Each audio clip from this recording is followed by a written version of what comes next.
Everyone, welcome to exam plus academy. आज की इस क्लास में हम डिस्कस करेंगे हमारे जनवरी मंथ के बैंकिंग एंड फाइनेंशियल अवेयरनेस का पार्ट 2।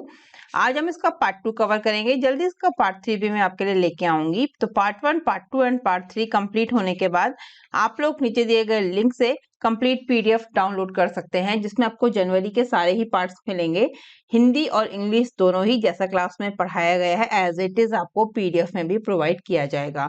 अगर आपको वीडियो अच्छी लगती है तो अदर स्टूडेंट्स को चैनल का नाम जरूर बताएं और सब्सक्राइब करके बेल आइकन जरूर दबाएं, जिससे आपको आने वाले सभी इंपॉर्टेंट वीडियोस के नोटिफिकेशन सबसे पहले मिल सके। और आप लोग मुझसे डिफरेंट सोशल मीडिया प्लेटफॉर्म पर भी जुड़ सकते हैं। इन सभी के लिंक मैंने आपको नीचे डिस्क्रिप्शन में दिए हैं। Instagram, Telegram, WhatsApp and Facebook, सभी के लिंक आपको नीचे मिल जाएंगे। आप लोग ज्यादा से ज्यादा ज्वाइन करिए सभी सोशल मीडिया प्लेटफॉर्म। चलिए शुरू करते हैं हमारी आज की क्लास। फर्स्ट क्वेश्चन है हमारा, Karnataka Bank opened its dash branch complete with a miniature e-lobby in Ayodhya in January 2024। तो कर्नाटका बैंक ने जनवरी 2024 में अयोध्या में लघु ई लॉबी के साथ अपनी कौन सी ब्रांच खोली है, ये क्वेश्चन में पूछा गया है। तो कर्नाटका बैंक ने अपनी 915वीं ब्रांच 915 ब्रांच खोली है। कहां पर? अयोध्या में। कब? जनवरी 2024 में। ठीक है। Karnataka bank has partnered with fintech company Digriddhi DGV to offer financial services catering to the needs of dairy farmers and milk societies। ठीक है। The service will be made available at village dairy cooperative societies associated with milk unions of Karnataka Milk Federation KMF। तो Karnataka bank ने dairy किसानों और दुग्ध समितियों की जरूरतों को पूरा करने वाली वित्तीय सेवाएं यानी कि फाइनेंशियल सर्विसेज प्रदान करने के लिए फिनटेक कंपनी जिसका नाम है डीजीवी यानी कि डिजिवृद्धि के साथ साझेदारी की है। ठीक है। सेवाएं जो भी सर्विसेज हैं कर्नाटका मिल्क फेडरेशन के दूध की जितनी भी संघ है उनसे जुड़ी ग्राम डेयरी सहकारी समितियों में उपलब्ध कराई जाएगी। To begin with the service are now made available to milk society associated to the Chamarajanagar milk union. ठीक है। क्या बोला जाएगा इसको? कर्नाटका आरंभ करने के लिए जो भी सेवाएं हैं सर्विसेज हैं अब वो चमराजनगर दुग्ध संघ से जुड़ी सभी दूध की समितियों को उपलब्ध कराई जाएगी। This partnership with the DGB will provide a seamless and innovative end-to-end digital product offering to the dairy farmers and provide access to institutional credit while easing and digitizing payment across the dairy value chain। ठीक है। DGV Pay product simplifies the payment value chain for dairy farmers and micro enterprises, helping with their basic banking needs, including opening of bank accounts। DGV Money product is built with a unique underwriting mechanism that facilitates digital working capital and bovine loans to farmers। January 2024, Karnataka Bank opened its 915 branch with a mini e-lobby at Ayodhya। ठीक है। यही content आपको हिंदी में दिया गया है। इसमें बोला गया है कि जनवरी 2024 में कर्नाटका बैंक ने अयोध्या में एक मिनी ई लॉबी के साथ अपनी 915वीं शाखा खोली है, ब्रांच खोली है। ठीक है। सारा कंटेंट आप लोग पढ़ सकते हैं वीडियो को पॉज करके या पीडीएफ डाउनलोड करके, जैसा आपको सुटेबल है। कंटेंट आपको हिंदी इंग्लिश दोनों ही लैंग्वेज में दिया गया है, तो कंटेंट में कुछ भी मिस नहीं होना चाहिए। इसको लाइन बाय लाइन पढ़ना है, पूरी इन्फॉर्मेशन लेनी है, पूरी नॉलेज लेनी है, ताकि क्वेश्चन कितना भी डीप में आए, कैसा भी पूछा जाए, आप लोग आंसर कर पाए। इसलिए आपने अच्छे से पढ़ना है कॉन्टेंट को भी। ठीक है। ये जो प्रीवियस बैंक एग्जाम्स हुए थे तो उनमें काफी डीप में क्वेश्चन पूछे जा रहे हैं काफी टाइम से, तो इसलिए आपको कंटेंट इतना डीप में प्रोवाइड किया जाता है ताकि आप लोग आंसर कर पाए एग्जाम में कैसे भी हो। चलेंगे नेक्स्ट क्वेश्चन पे। The Reserve Bank of India fined ESAF small finance bank limited 29.55 lakh rupees for breaking customer service guidelines. Where is the ESAF small finance bank limited headquarter? कहां पर इसका हेडक्वार्टर है, ये आपसे पूछा गया है क्वेश्चन में कि आरबीआई ने ग्राहक सेवा दिशा निर्देश को तोड़ने के लिए ESAF small finance bank limited पर 29.55 लाख रुपए का जुर्माना लगाया है। ESAF small finance bank limited का हेडक्वार्टर कहां पर स्थित है? तो इसका हेडक्वार्टर है आपका थ्रीसर केरला। ठीक है। क्या बोला गया है, RBI has imposed A monetary penalty 29.55 lakh on ESAF small finance bank non compliance with directions issued by RBI on customer service in banks. तो आरबीआई ने कस्टमर सर्विस इन बैंक यानी कि बैंकों में ग्राहक सेवा पर आरबीआई द्वारा जारी निर्देशों का अनुपालन नहीं करने पर ESAF small finance bank limited पर कितना अमाउंट 29.55 लाख रुपए का मौद्रिक जुर्माना लगाया है। तो आपको जो इंपॉर्टेंट याद रखना है वो है ये अमाउंट कितना है, 29.55 लाख। किस बैंक पर है, ESAF बैंक पर है। क्यों लगाया गया है, रीजन पूछा गया है।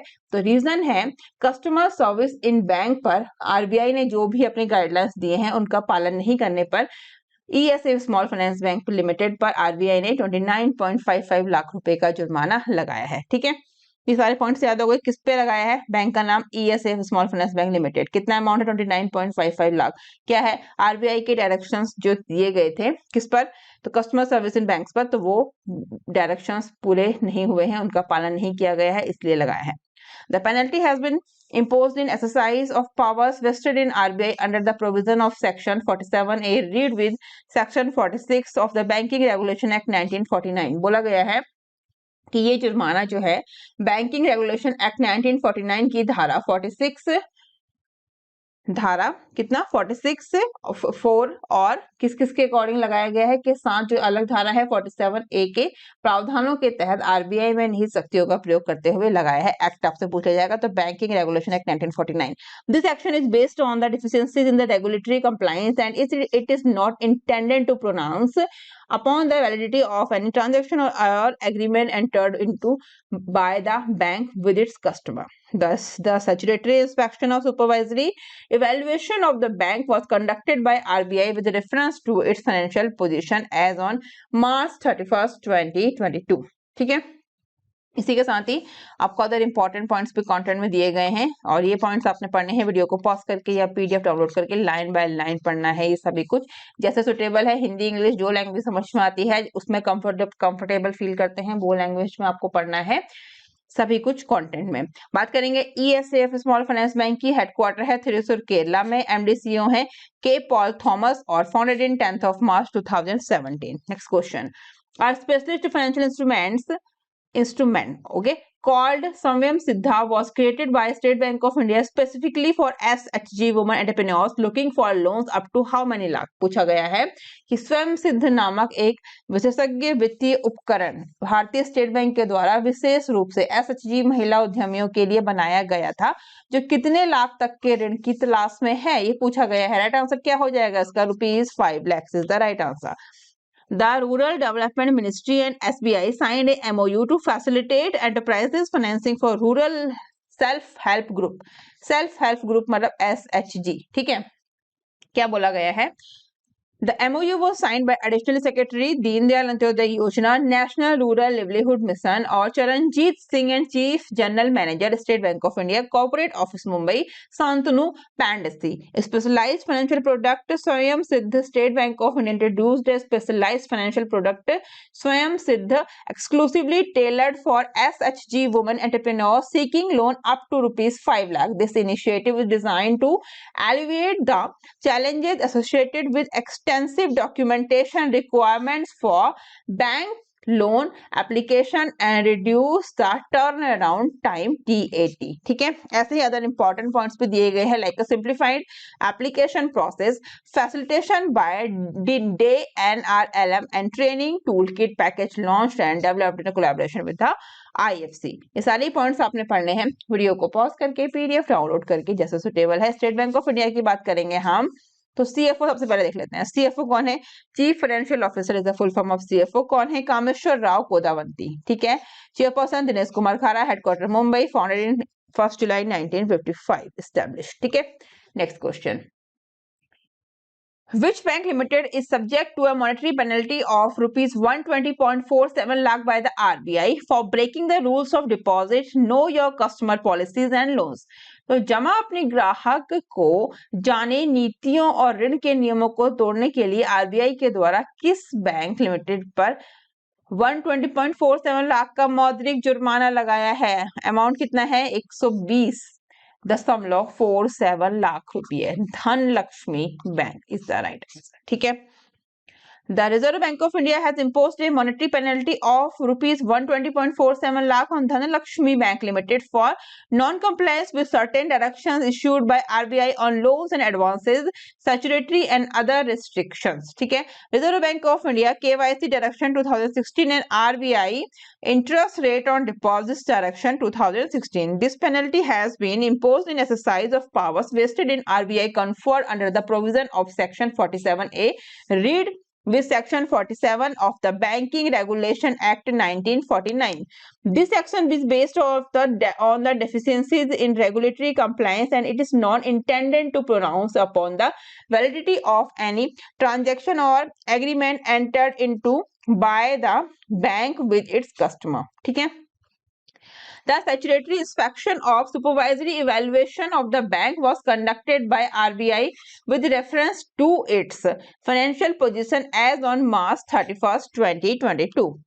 ठीक है, बोइज यही कंटेंट आपको हिंदी में दिया गया है कि आरबीआई ने ऋण और अग्रिम वैधानिक और अन्य प्रतिबंध पर आरबीआई के द्वारा जारी कुछ निर्देशों का अनुपालन न करने के लिए धनलक्ष्मी बैंक लिमिटेड पर 120.47 लाख का मौद्रिक जुर्माना लगाया है। किस पे लगाया है? तो वो लगाया है धनलक्ष्मी बैंक पर। कितना अमाउंट है? 120.47 लाख। धनलक्ष्मी बैंक की बात करेंगे हम। Founded in 14th of November 1927, Thrissur Kerala, headquarter MD CEO है JK Sivan। ठीक है, चलेंगे नेक्स्ट क्वेश्चन पे। नेक्स्ट क्वेश्चन है हमारा, Which bank uses the UB platform to work with Clicks Capital in a co-lending partnership? Right answer क्या हो जाएगा इसका? क्या पूछा गया है क्वेश्चन में कि सह उधार साझेदारी में क्लिक्स कैपिटल के साथ काम करने के लिए कौन सा बैंक यूबी प्लेटफॉर्म का उपयोग करता है? वो है कर्नाटका बैंक। ठीक है, option D Karnataka bank is the right answer. क्या बोला गया है इसमें कि Karnataka bank a leading private sector bank, Clicks Capital, one of the India's fastest growing new age NBFCs, have entered into a digital co-lending partnership through the UB Co.Lend platform। यानी कि private sector के bank Karnataka bank और भारत की सबसे तेजी से बढ़ते नई जमाने के एनबीएफसी में से एक क्लिक्स कैपिटल ने यूबी कंपनी लैंड प्लेटफॉर्म के माध्यम से एक डिजिटल सह उधार साझेदारी में एंट्री की है। ठीक है, a co-lending partnership also known as a co-lending of co-origination refers to a collaborative arrangement between two financial institutions, typically bank and NBFCs or another lending institutions. Focus of MSME sector. The collaboration is specially targeted at providing loans to the Indian MSME sector, a significant contributor to India's GDP and employment growth. ठीक है, compliance with RBI guidelines. The agreement aligns with the guidelines set by the RBI on co-lending by banks and NBFCs to priority sector, emphasizing the commitment to regulatory compliance. इसी के साथ other important point भी हैं, जैसे कि utilisation of strengths, seamless financing solution और digital approach. ठीक है, और म्यूचुअल बेनिफिट। ये सारे ही पॉइंट्स आपको यहाँ पर हिंदी में भी दिए गए हैं। इनको डिटेल्स में आपने पढ़ना है वीडियो को पॉज करके या पीडीएफ डाउनलोड करके। Next question, how much crore is the financial penalty that the RBI has levied on Punjab and Sindh Bank for failing to follow certain of its directives? यानी कि आरबीआई ने अपने कुछ निर्देशों का पालन करने में विफल रहने के लिए पंजाब एंड सिंध बैंक पर कितने करोड़ का वित्तीय जुर्माना लगाया है? तो वो लगाया है 1 करोड़ का। ठीक है, 1 करोड़ रुपए का जुर्माना लगाया है। किस पर? पंजाब एंड सिंध बैंक पर। क्यों लगाया है? तो आरबीआई के गाइडलाइंस का पालन करने में विफल रहा है। कौन सा? Punjab and Sindh Bank. RBI has imposed a monetary penalty of ₹1 crore on Punjab and Sindh Bank for non-compliance with certain directions issued by RBI on loans and advances, statutory on other restrictions. ठीक है, this penalty has been imposed in the exercise of powers vested in RBI conferred under the provision of Section 47A. read with section 46 and 51 of the Banking Regulation Act 1949. This section is based on deficiencies in regulatory compliance and is not intended to pronounce upon the validity of any transaction or agreement entered into by the bank with its customer. The statutory inspection of supervisory evaluation of the bank was conducted by RBI with reference to its financial position as of March 31st, 2022. ठीक है, इसी तरह other important points भी दिए गए हैं, हिंदी में भी दिए गए हैं, सेम पॉइंट्स आपने पढ़ना है। बात करेंगे पंजाब एंड सिंध बैंक की, हेडक्वार्टर है new Delhi, founded in 24th of June 1908 है, ठीक है। और एमडी/सीईओ कौन है इसके? स्वरूप Kumar Saha. Next question, what percentage of India's projected economic growth has the World Bank maintained for the fiscal year 24-25? तो विश्व बैंक ने वित्तीय वर्ष 2024-25 के लिए भारत की अनुमानित आर्थिक वृद्धि का कितने प्रतिशत बनाए रखा है? 6.4% is the right answer. The World Bank has maintained its economic growth projection for the India in the fiscal year 24-25 at 6.4%. इस पे अलग अलग पॉइंट्स की बात करेंगे। तो basis of unchanged projection, concerns about private consumption growth, India's growth rate ranking और world economic growth forecast और non inclusion of NSO first advance estimates. NSO estimates had projected a higher growth rate of 7.3% for India in financial year 24. Next है comparison with RBI estimate. बात कर लेते हैं world bank की। तो world bank के establishment की बात करें कब हुआ था? 7th of July 1944 में।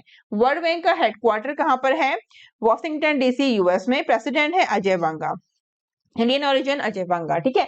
The World Bank is an international financial institution that provides loan and grants to the government of low and middle income countries for the purpose of pursuing capital projects. Next question. The National Infrastructure Investment Fund NIIF of India and the United States International Development Finance Corporation USIDFC are working on the possibility of creating a fund that would invest in a green and renewable energy projects in India. What percentage of the projected NIIF corpus is sponsored by the Indian government? क्या बोला गया है पूरे question में कि भारत का राष्ट्रीय अवसंरचना निवेश यानी कि national infrastructure investment fund NIIF और United States international development finance corporation USIDFC, full form आप लोग याद करते चलना क्वेश्चन में, ठीक है। इन सब के बारे में बोला गया है। एक फंड बनाने की संभावना पर काम कर रहे हैं जो भारत में हरित और नवीकरणीय ऊर्जा परियोजनाओं में निवेश करेगा। अनुमानित जो बात है वो NIIF का कितना प्रतिशत कॉप्स भारत सरकार द्वारा प्रायोजित है? वो है 49%, ठीक है। NIIF manages over $44.9 billion of equity capital commitments across its 4 funds: Master Fund, Private Markets Fund, Strategic Opportunities Fund, and India-Japan Fund. United States International Development Finance Corporation USIDFC has an exposure of $4 billion in India, which is 10% of its global exposure. ठीक है। NIIF is India's first sovereign wealth fund set up by the Government of India in 2015. It is an investor-owned fund manager anchored by the Government of India in collaboration with leading global and domestic institutional investor. Clear? Next point इसके आप लोग देख सकते हैं, सारे points आपको 1 by 1 करके पढ़ने हैं, लाइन बाय लाइन ऐसे करके, वीडियो को पॉज या PDF डाउनलोड करके, ठीक है। USIDFC की हम बात करेंगे, USIDFC, ठीक है। इसका फुल फॉर्म काफी बार डिस्कस कर चुके हैं, एक बार और देख लेते हैं। United States international development finance corporation, founded in December 2019 में, ठीक है। हेडक्वार्टर वॉशिंगटन डीसी यूएस में और CEO कौन है इसके? Scott Nathan. और USIDFC is a development finance institution and agency of the United States federal government. Next question. How many years the Michael Patsa, the Deputy Governor of RBI, has reappointed by the appointment committee of the cabinet? तो RBI के deputy governor है, इनका नाम है MD Patra. इनको cabinet की नियुक्ति समिति के द्वारा कितने वर्षों के लिए पुनः नियुक्त किया गया है? 1 साल के लिए, ठीक है। The appointment committee of the cabinet ACC has approved the reappointment of the RBI deputy governor Michael Patra for 1 year, ठीक है। The reappointment will be effective from January 15, 2014 और कब तक रहेगा ये? जनवरी। The term was scheduled to end 14th of January 2023 as per the RBI website. क्या बोला गया है इसमें कि इनका जो समाप्त होने RBI की जो वेबसाइट के अनुसार इनका कार्यकाल जो है 14 जनवरी 2023 को समाप्त होने वाला था और पुनः नियुक्ति 15 जनवरी 2024 से इनकी प्रभावी होगी। 1 साल के लिए इनका बढ़ा दिया गया है, ठीक है। चलेंगे नेक्स्ट क्वेश्चन पे। How many $1 million were disburse immediately after the IMF executive board conclude its initial assessment of Pakistan's economic reform program। यानी कि अंतर्राष्ट्रीय मुद्रा कोष IMF के कार्यकारी बोर्ड द्वारा पाकिस्तान के आर्थिक सुधार कार्यक्रम के प्रारंभिक मूल्यांकन के समापन के तुरंत बाद कितने $1 million वितरित किए गए हैं? तो वो है $700 million।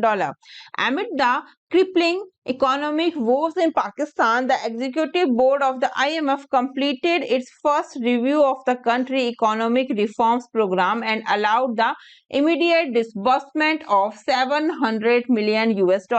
The report, quoting a release by the Pakistan Finance Ministry, stated the board approval allows for an immediate disbursement of 528 million SDR, around कितना हो जाएगा ये?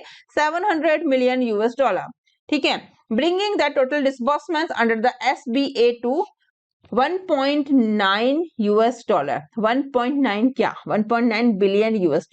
The IMF note followed to staff level agreement reached between the IMF and the Pakistan on November 15, 2023, emphasizing the nation commitment to implementing key reforms. The current IMF program of $3 billion is scheduled to end in the second week of April 2024 with around $8 billion remaining undisbursed। ऐसे ही points आपको और दिए गए हैं, English में ही आपने इनको पढ़ना है।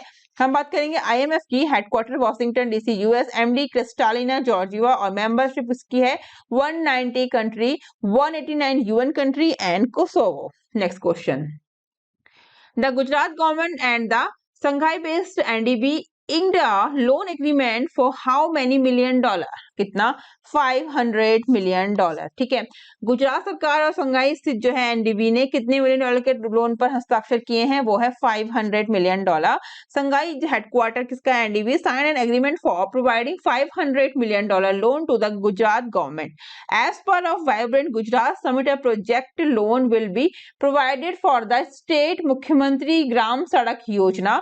An agreement in this regard was finalized between NDB and Gujarat government at the summit in Gandhinagar. NDB will support the roads and buildings department of the state government for construction of an estimated 1200 km of roads. NDB will also provide knowledge support to strengthen the rural road network in the state by adopting new technology, safeguarding the environment and implementing safer road design। ठीक है, सारा content आपको मिल जाएगा point by point पूरा same Hindi में। बात करेंगे NDB की। NDB का क्या फुल फॉर्म रहेगा? New development bank is the full form of NDB। Headquarter है शंघाई चाइना में और इसके प्रेसिडेंट कौन है? डिल्मा रोसेफ। NDB क्या है? NDB formally refer to the as the BRICS development bank. इसको पहले बोलते थे ब्रिक्स डेवलपमेंट बैंक, ठीक है। Is a multilateral development bank established by the BRICS nation. BRICS nation कौन कौन से हैं? Brazil, Russia, India, China and South Africa. ठीक है, बेसिक इंफॉर्मेशन पता होनी चाहिए, याद कर लीजिए। चलेंगे नेक्स्ट क्वेश्चन पे। The SBI Green Rupee Term Deposit is a tool for raising money for eco-friendly projects with SGRTD. Investors have the option to select from 3 different tenors such as how many days, आपको जो days blank छोड़ा गया है उसको fill करना है, तो वो कितना है 177 ठीक है 1777। एसबीआई ग्रीन रूपी टर्म डिपॉजिट पर्यावरण अनुकूल परियोजनाओं के लिए धन जुटाने का एक उपकरण है, ठीक है। एसजीआरटीडी के साथ निवेशकों के पास 3 अलग अलग अवधियों में से चयन करने का विकल्प होता है, जैसे आपको डेज है 1777 दिन, 1111 दिन और 2222 दिन, ठीक है। ऐसे करके डेज चूज करने हैं। कंटेंट में बोला गया है कि SBI the country largest bank has launched specified fixed deposit, ठीक है, scheme named SBI green rupee term deposit SGRTD to mobilize fund to support environment friendly initiative. The project thereby fostering the growth of green finance ecosystem in India. Tenure available SGRTD offers investors the flexibility to choose from 3 distinct tenures: 1111 days, 1777 days and 2222 days, ठीक है। इसी तरह से आपने interest rate देखना है इसका, और additional benefits for senior citizens, green deposit fixed, ये सभी कुछ देखना है। अदर इंपॉर्टेंट पॉइंट्स, हम एसबीआई की बात करेंगे। Established 1 July 1955 Mumbai, headquarter Dinesh Kumar Khara, chairperson CFO Kameswara Rao Kodavanti. Next question, how many electronic bank guarantees EBGs for trade financing has the Bank of Baroda issuing using the National E-Governance Services Limited platform now that it has reached the milestone, ठीक है। तो bank of Baroda ने राष्ट्रीय e governance services limited platform का उपयोग करके व्यापार वित्त पोषण के लिए कितने इलेक्ट्रॉनिक बैंक गारंटी जारी किए हैं जो मील के पत्थर तक पहुंच गए हैं, वो है 1000, ठीक है। Bank of Baroda has crossed the milestone of issuing 1000 electronic bank guarantee for trade finance on the NESL National E-Governance Services Limited platform within 8 months of the launch of EBGs, ठीक है। EBG replaces the traditional paper-based process for trade finance and results in substantial reduction in the turnaround time in issuing a BG, while at the same time bringing in enhanced security, transparency, accessibility in an EBG physical stamping in a replaced with the e-stamping by NESL, ठीक है। NESL क्या, national e governance services limited, ठीक है। Same content आपको यहाँ पर सारे points के साथ हिंदी में दिया गया है। बात करेंगे बैंक ऑफ बड़ौदा की, एस्टैब्लिश 20 जुलाई 1908, वडोदरा हेडक्वार्टर, एमडीसीओ देवदत्त चंदा, tagline India's international bank. Next question, with the board approval, Fino Payment Bank submit an application for an SFB license. How much should the bank's net worth minimum paid up voting equity capital by be maintained? पूछा गया है कि board की मंजूरी के साथ Fino payments bank SFB licence के लिए एक आवेदन जमा करता है। बैंक की नेटवर्थ या न्यूनतम पेड अप वोटिंग इक्विटी पूंजी कितनी बनाए रखी जानी चाहिए, तो वो है 200 करोड़ रुपीस, ठीक है। Conversion guidelines for Payments Bank. According to the guidelines, Payments Bank were allowed to apply for and conversion into SFB post 5 years of operation, along with meeting other guidelines mandated by the RBI. Next, minimum capital requirement. The bank must have also a minimum paid up voting equity capital or net worth of rupees 200 crore. Transitions for cooperative bank. Board approved a financial performance. ये सारे ही topic पढ़ने हैं। बात कर लेंगे Fino payments bank की, headquarter Navi Mumbai Maharashtra और एमडीसीओ ऋषि गुप्ता। जो सारे पॉइंट्स आपको इंग्लिश में दिए गए हैं, सेम पॉइंट हिंदी में है, जिसको जो लैंग्वेज सुटेबल है लाइन बाय लाइन पूरे कंटेंट अच्छे से पढ़ लेना एग्जाम में अच्छा परफॉर्म करने के लिए। Next question, what percentage of an equity investment in a company supported by NHB in the LIC proposing to purchase. तो भारतीय जीवन बीमा निगम LIC और नेशनल हाउसिंग बैंक द्वारा समर्थित कंपनी में इक्विटी निवेश का कितना प्रतिशत खरीदने का प्रस्ताव कर रहा है, वो है 10%, ठीक है। Insurance behemoth LIC is planning to acquire up to 10% equity stake in a company promoted by the NHB.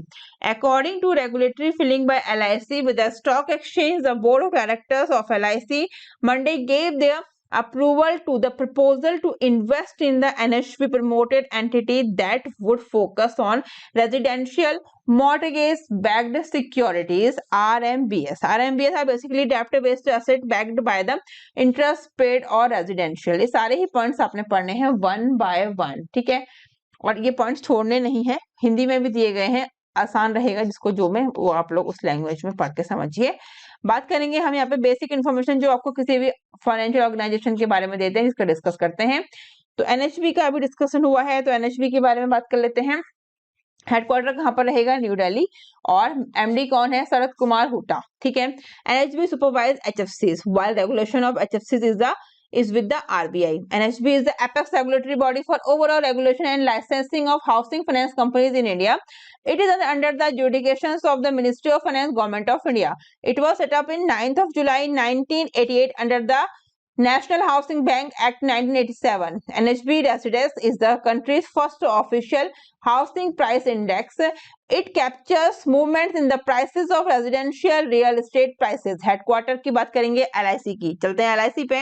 LIC का हेडक्वार्टर रहेगा मुंबई, चेयरपर्सन है सिद्धार्थ मोहंती, established 1956, 1 सितंबर 1956, और करंट MDs हैं AP मिने, M जगन्नाथ, तबलेश पांडे एंड सतपाल भानु, ठीक है। Next question, Hindustan Zinc and IPPB, India Post Payment Bank, signed an agreement so that the latter CSR beneficiaries can receive financial inclusion services. In which year was the IPPB established? तो Hindustan zinc, ठीक है, और India post payments bank ने एक समझौते पर हस्ताक्षर किए ताकि बाद के CSR लाभार्थियों को वित्तीय समावेशन सेवाएं प्राप्त हो सके। IPPB की स्थापना किस वर्ष की गई थी? IPPB मतलब इंडिया पोस्ट पेमेंट बैंक की स्थापना काफी बार हमने डिस्कस किया है, ये जब क्वेश्चन आया है तो इसकी स्थापना की गई थी 2018 में, 2018 में स्थापना की गई थी किसकी? इंडिया पोस्ट पेमेंट बैंक की, ठीक है। कब की गई थी? डेट के साथ बताया जाए तो 1 सितंबर, 1 सितंबर 2018 में। India Post Payment Bank and Hindustan Zinc Limited are joint forces to pioneer inclusive financial solution.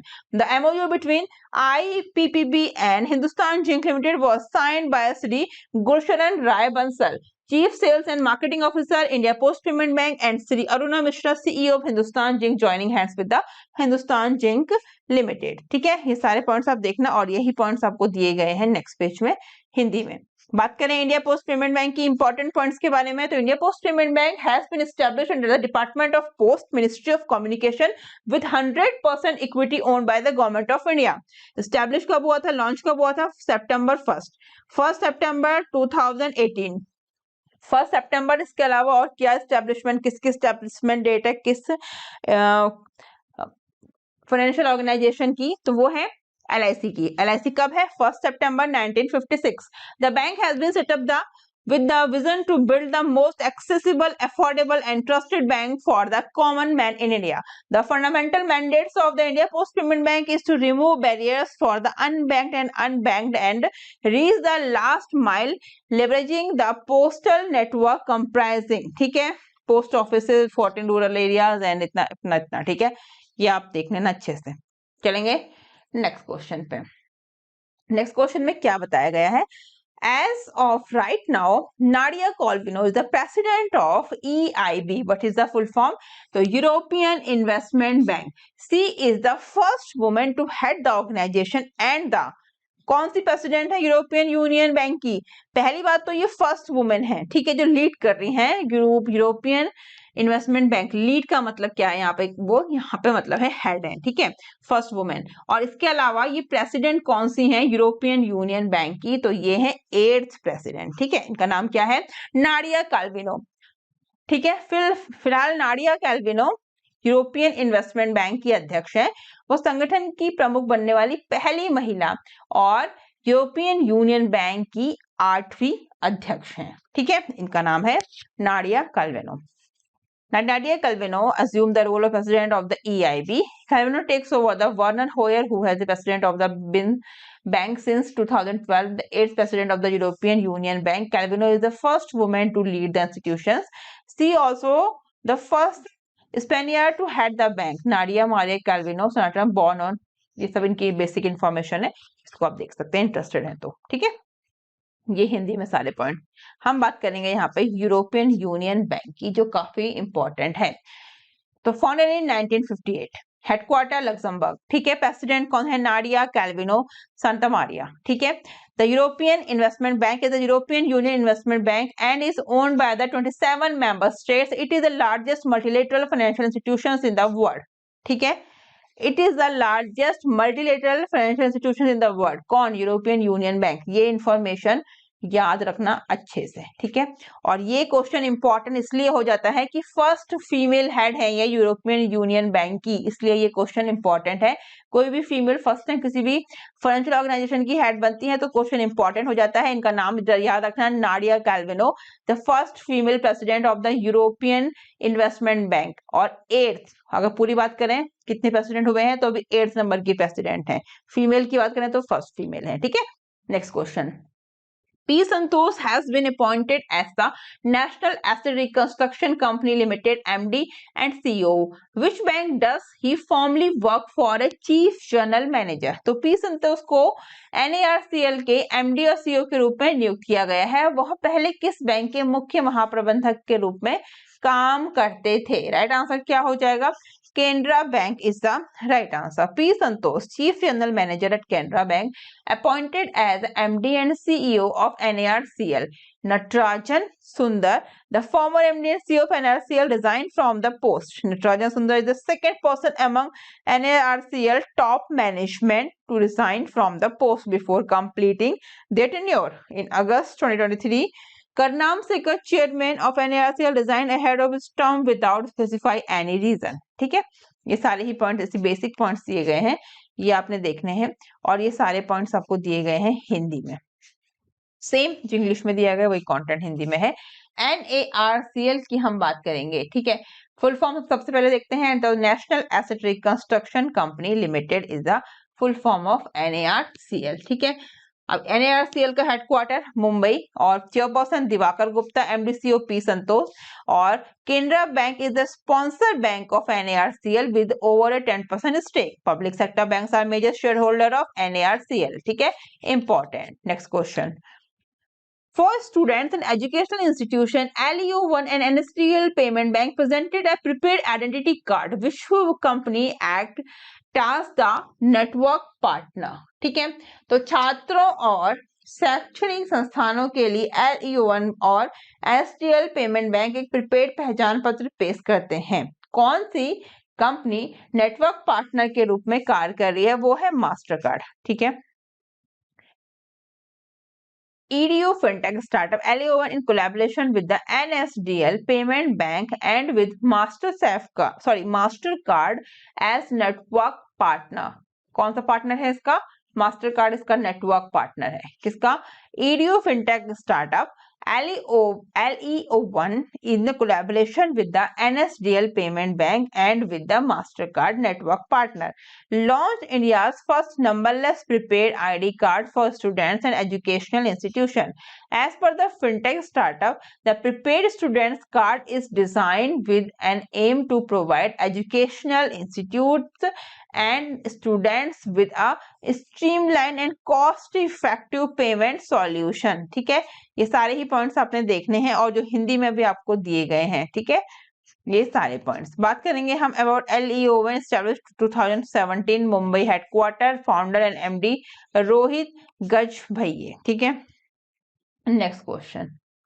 In Mahindra OTPP Green Infrastructure Investment Trust, how many crore of funding would AIIB spearhead?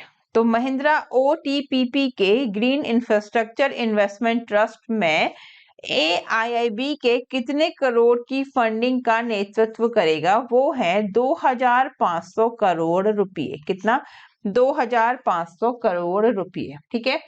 Sustainable Energy Infra Trust, Renewable Energy Infrastructure Investment Trust, backed by Mahindra Group, is raising rupees 2,500 crore in a round led by AIIB. Asian Infrastructure Investment Bank with participation from domestic institutional investors. The funding spearheaded by AIIB signifies a significant step towards financing green initiative and sustainable urban development. ठीक है, ये सारे ही points important हैं जो आपको यहाँ पर हिंदी में भी दिए गए हैं, लाइन बाय लाइन आपने इसको पढ़ना है। ठीक है, नेक्स्ट क्वेश्चन पे हम चलेंगे। RBI established title guidelines for non-convertible debentures and short-term commercial papers. How many significant modifications are included in the new rules which take effect on April 1st, 2024? RBI ने गैर परिवर्तनीय डिबेंचर और अल्पकालिक वाणिज्यिक पत्रों के लिए सख्त दिशा निर्देश स्थापित किए। 1 अप्रैल 2024 से प्रभावी होने वाले नए नियमों में कितने महत्वपूर्ण संशोधन शामिल हैं? तो 6 is the right answer. The Reserve Bank of India has tightened rules for the issuance of short-term commercial papers and non-convertible debentures (NCD) with an initial maturity of up to 1 year. The new norms are effective from 1st April 2024 and include 6 key changes: commercial paper and unsecured money market instrument issued in the form of a promissory note, non-convertible debentures, eligibility for investment, tenure restriction, minimum denominations, form of issuance on holding, individual subscriptions limit. ठीक है, ये सारे ही points आपको दिए गए हैं, ये आपने हिंदी में भी पढ़ लेना है जहां जैसे सुटेबल है। ठीक है, नेक्स्ट क्वेश्चन क्या है? The digital payment app for the Tata group, Tata payments, has received a payment aggregator licence from the RBI. Which of the following payment gateway is not integrated with Tata pay? Right answer क्या है? Paytm. ठीक है, तो टाटा समूह के digital भुगतान app Tata payments को RBI से पेमेंट एग्रीगेटर लाइसेंस प्राप्त हुआ है। ठीक है, निम्न में से कौन सा पेमेंट गेटवे टाटा के साथ एकीकृत नहीं है? वो है पेटीएम। ठीक है, तो क्या बोला गया है इसमें कि Tata payments has through Tata digital aims to facilitate e-commerce transaction through its platform. Tata Payments operates under Tata Digital, the subsidiary entity of the Tata Group dedicated to its digital businesses, industry paper, transaction management, Digio license. ठीक है, ये सारे ही points आपको यहाँ पर हिंदी में मिल जाएंगे, आपने पढ़ लेना है। वीडियो को जैसे भी सुटेबल हो पॉज करके या पीडीएफ से पढ़ना है, line by line. Next question में क्या बोला गया है? An alternative investment fund also known as an AIF is a privately pooled investment vehicle that was founded or incorporated in India. Which kind of AIF funds use different investment techniques such leverages and short selling to produce profit for investor? तो एक वैकल्पिक निवेश कोष जिसे AFI के रूप में भी जाना जाता है, एक निजी तौर पर एकत्रित निवेश माध्यम है जिसे भारत में स्थापित या निगमित किया गया था. किस प्रकार के AIF फंड निवेशकों के लिए लाभ कमाने के लिए विभिन्न निवेश तकनीकों जैसे उत्तोलन और लघु बिक्री का उपयोग करते हैं? तो hatch is the right answer. ठीक है, applicants can seek registration as an alternate investment fund with the help of these following categories of alternative investment fund with the help of an alternative investment fund manager. The category AIF. ठीक है, venture capital funds, SME fund, social venture fund, infrastructure fund. Category second AIF, ये सभी कुछ है. Real estate funds, private equity funds, डेब्ट funds. The capital third AIF में क्या है? Hedge funds, commodity funds, private investment in public equity, PIPE. ठीक है, बात करेंगे सेबी की. एस्टेब्लिश कब हुआ था? 12 अप्रैल 1988 एज एन एग्जीक्यूटिव बॉडी. और एक स्टैट्यूटरी बॉडी कब पावर कब आई थी? 30 जनवरी 1992 through the SEBI act 1992. Headquarter Mumbai. Chairperson Madhabi Puri Buch, the first woman to lead the SEBI. Important. ठीक है, SEBI is the regulatory body for security and exchange commodity markets in India under the ownership of the Ministry of Finance, Government of India. Next question. RBI clarifies the word politically exposed person to comply with FATF guidelines. How many countries are member of the FATF? तो RBI ने FATF दिशा निर्देशों का अनुपालन करने के लिए राजनीतिक रूप से उजागर व्यक्तियों शब्दों को स्पष्ट किया है.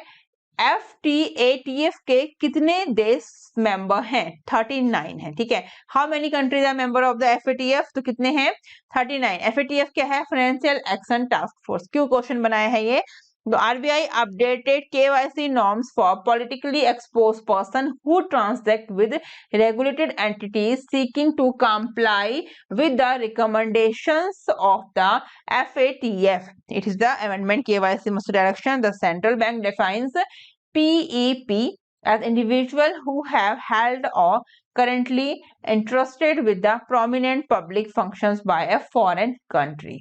ठीक है, ये सारे ही बेसिक इंफॉर्मेशन सबकी दी गई है इजी लैंग्वेज में, आप इसको देखिए इंग्लिश में ही सारे points.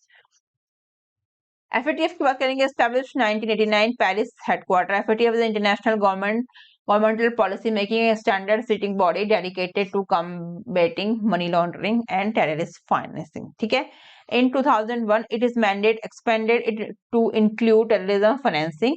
FATF members include 39 countries including the US, India, China, Saudi Arabia, Britain, Germany, France and the EU as such. ठीक है, India became a member of FATF in 2010. FATF has two types of list, blacklist and grey list. Blacklist में कौन सी country? Countries known as the non-cooperative countries or territories are put on the blacklist. These countries are support terror funding and money laundering.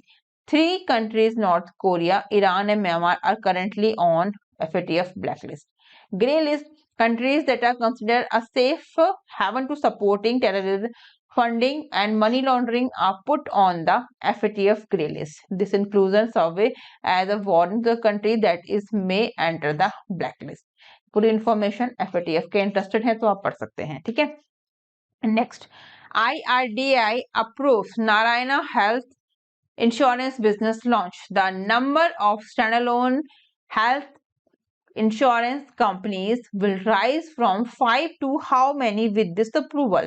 IRDAI ने Narayana health के स्वास्थ्य बीमा launch को मंजूरी दी है। इस मंजूरी के साथ स्टैंड अलोन स्वास्थ्य बीमा कंपनियां की संख्या 5 से बढ़कर कितनी हो जाएगी? तो 5 से बढ़ेगी तो 6 ही होगी ना, ठीक है।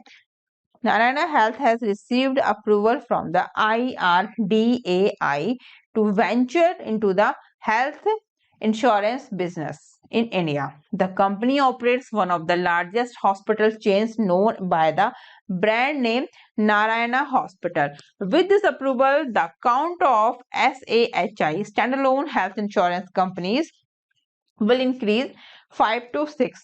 This marks a 5th registration granted by IRDAI in approximately 1 year, encompassing life, non-life and health segments. IRDAI has set a goal of achieving insurance of AII by 2047 with a particular focus on improving the penetration of non-life insurance companies which currently stands at 1%. ठीक है, ये सारे ही points आपको दिए गए हैं। हम बात करेंगे IRDAI की जो बहुत इंपॉर्टेंट है, full form insurance regulatory development authority of India. Establish 1999, Hyderabad headquarter. Hyderabad headquarter है, मुंबई कंफ्यूज नहीं होना है, मैंने काफी बार बताया है। IRDAI का headquarter Hyderabad Telangana. Chairperson Debashish Panda.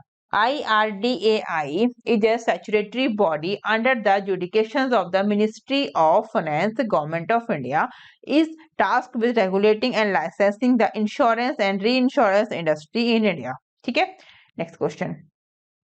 SEBI update the OBPPP framework to boost business ease. In OBPPP, what does B means? ठीक है, क्या है इसका आंसर? बॉन्ड। क्या है? B में bond. The Security and Exchange Board of India. SEBI has made an adjustment to the regulatory framework of OBPP to improve the ease of doing business. ठीक है, Online Bond Platform Providers is the full form of OBPP. SEBI made these changes in response to representation from stock exchanges and market participants, including online bond platform. First, modification in framework, electronic order received, product offered by OBPPs, ठीक है। These include listed dept security, municipal dept security और सिक्योरिटाइज्ड डेप्ट instruments. ये सारे ही points आपने देखने हैं। Registration requirements, rule of OPB, SEBI जो हमने डिस्कस किया है काफी बार अपने प्रीवियस क्वेश्चन में, इंपॉर्टेंट। तो कंप्लीट हो गया है हमारा जनवरी मंथ का part 2 banking and financial awareness का। पार्ट 3 आते ही आप लोगों को कंप्लीट पीडीएफ मिल जाएगा, जिसमें आप नीचे दिए गए लिंक से उस पीडीएफ को डाउनलोड कर सकते हैं, परचेज कर सकते हैं। वीडियो अच्छी लगे तो शेयर जरूर करें और सोशल मीडिया प्लेटफॉर्म पे ज़्यादा से ज़्यादा जरूर जुड़ें। इंस्टाग्राम, टेलीग्राम, व्हाट्सएप और फेसबुक का लिंक आपको दिया गया है। और चैनल पर नए हैं तो सब्सक्राइब करके बेल आइकन जरूर दबाएं, जिससे आपको आने वाले सभी इंपॉर्टेंट वीडियोस के नोटिफिकेशन सबसे पहले मिल सके। तब तक के लिए bye bye, take care, thank you, thanks for watching.